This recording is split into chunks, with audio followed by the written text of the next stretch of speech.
마태복음 8장 18절로 22절의 말씀입니다.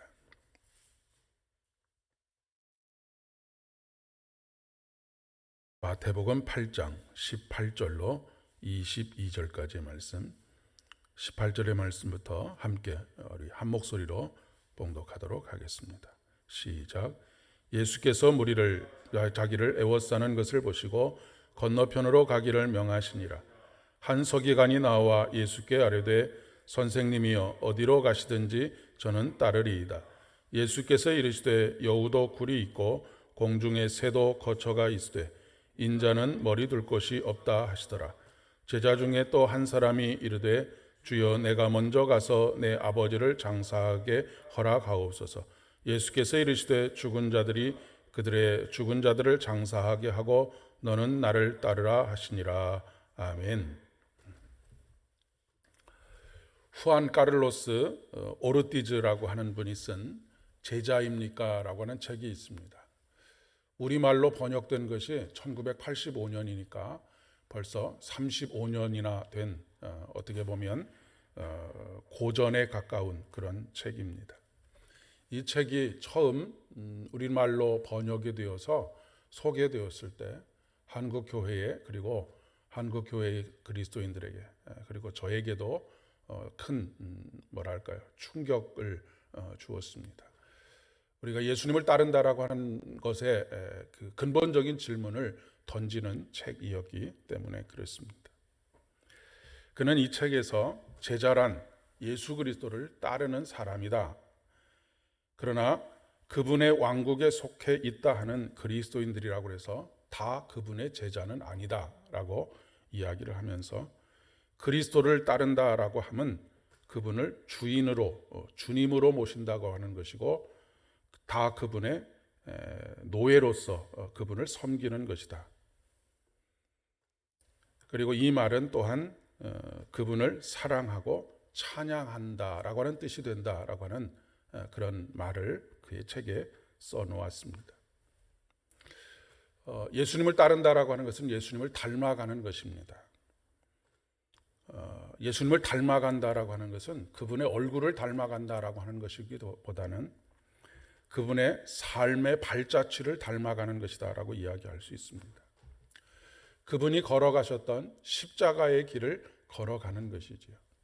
그런데 까를로스 목사님이 지적한 것처럼 예수를 믿는다고 해서 다 제자의 삶을 살아가는 것은 아닙니다.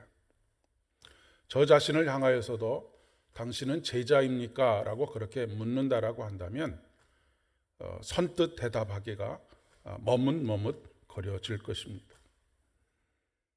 그렇게 대답할 수 없어서 참 큰 부끄러움입니다.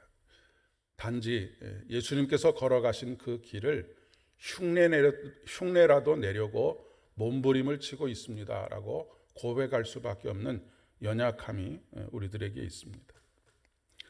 많은 사람들이 예수님을 닮아가기를 원합니다. 그런데 그 예수님의 진정한 십자가의 발걸음을 닮아가려고 하기보다는 예수님의 겉모습을 닮아가려고 합니다. 그리고 또한 예수님을 닮아가고자 하는 마음이 없어서가 아니라 예수님을 닮아가고자 하는 마음은 있어도 늘 자신의 현실의 문제를 해결하는 일에 급급하느라 예수님을 닮아가지 못하는 경우들이 다반사입니다. 우리는 우리 스스로 이런 모습을 마음은 원이로되 육신이 약하다라고 하는 말로 자기를 합리화할 때가 참 많이 있습니다. 한 서기관이 예수님을 찾아옵니다. 그리고 선생님께서 어디를 가시든지 제가 선생님을 따르겠습니다라고 그렇게 이야기를 합니다. 이 서기관의 마음은 진심이었으리라 그렇게 생각합니다. 예수님께 매료되었기 때문에 그렇습니다. 그런데 그가 예수님께 매료된 모습은 예수님의 권위 있는 말씀, 사람들의 존경, 아니면 병을 고치는 능력 이런 것들에 매료되었을 것입니다. 실질적으로 예수님께서는 사람들을 이렇게 열광시키고 매료시킬 만한 많은 것들을 가지고 계셨습니다. 그 모습만 놓고 본다면 예수님의 공생의 3년 동안 늘 대립각을 세웠던 다른 서기관들과는 다른 모습을 우리에게 보여주고 있습니다. 그러나 예수님께서는 그가 예수님을 따르려고 하는 동기를 꿰뚫어 보고 계십니다.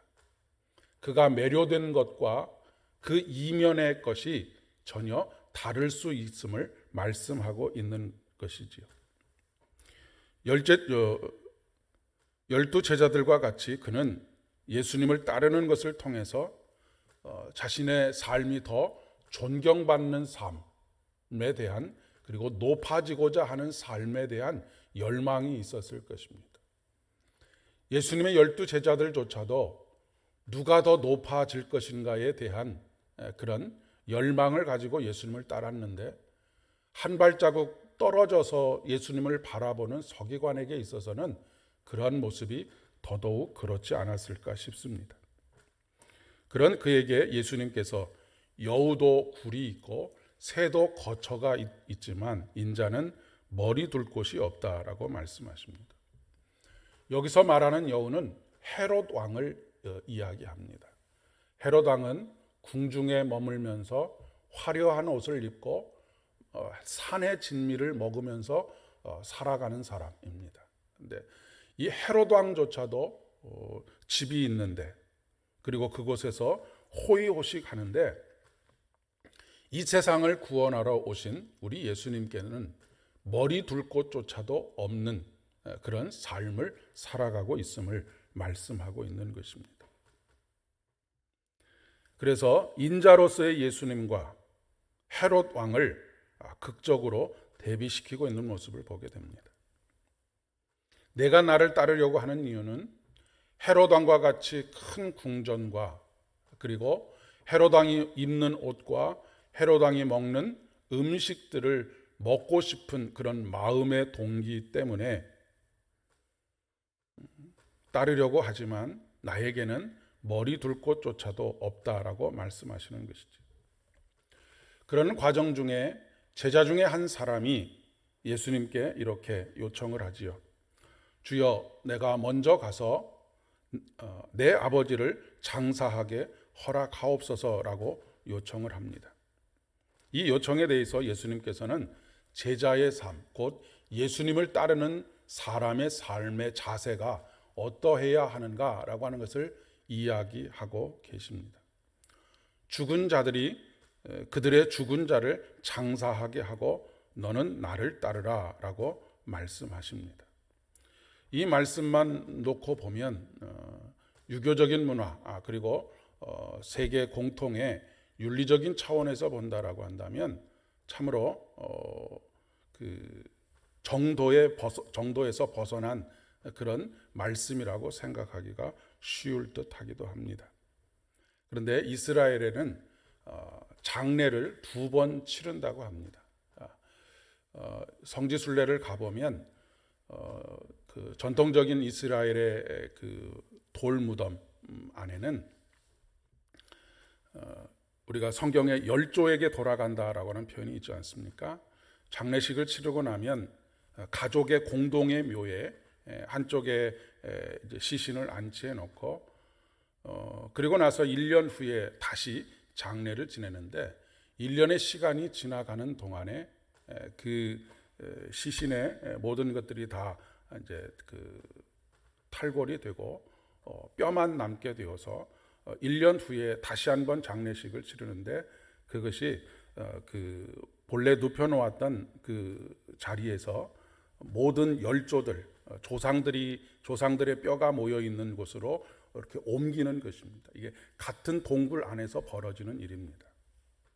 그래서 성경은 창세기로부터 계속해서 무엇이라고 표현하고 있냐면 이것을 열조에게로 돌아간다라고 그렇게 표현을 하고 있습니다.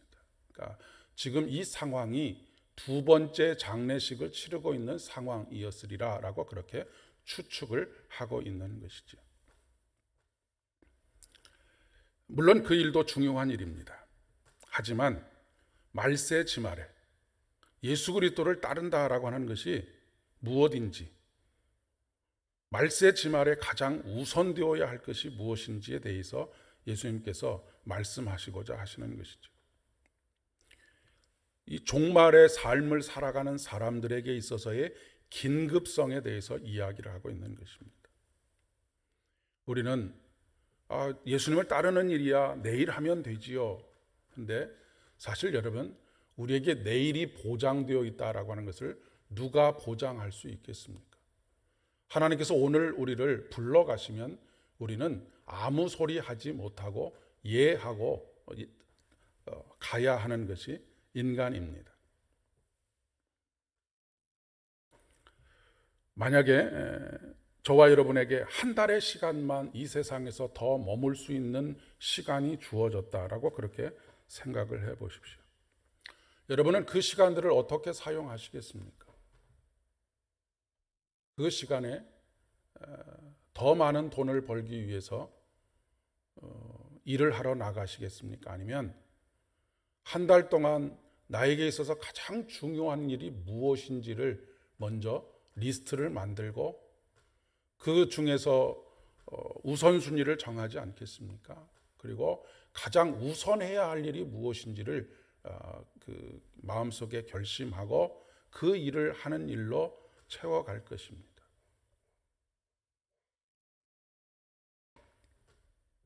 종말론적인 삶을 살아간다라고 하는 것이 의미하는 것입니다.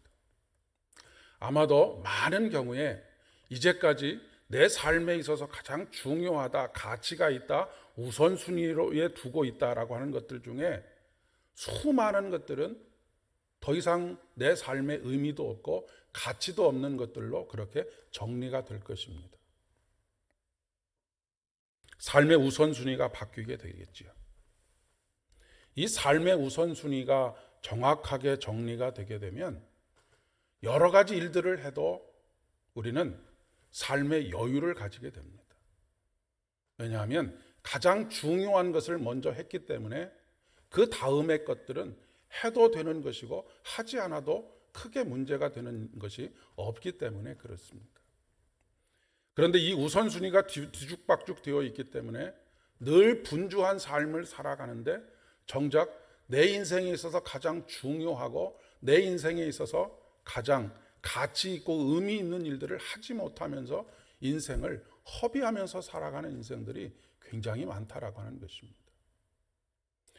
우리가 신앙생활을 하는 데 있어서 그리고 제자로서의 삶을 살아가는 데 있어서 가장 중요한 것은 예수님을 따라가는 것입니다. 예수님을 닮아가는 것이고 그분의 성품에 이르는 것입니다. 그것이 바로 성화로 가는 길이고 영화로 나아가는 복된 믿음의 여정인 것이죠. 예수님께서 원하시는 것이 바로 이것입니다.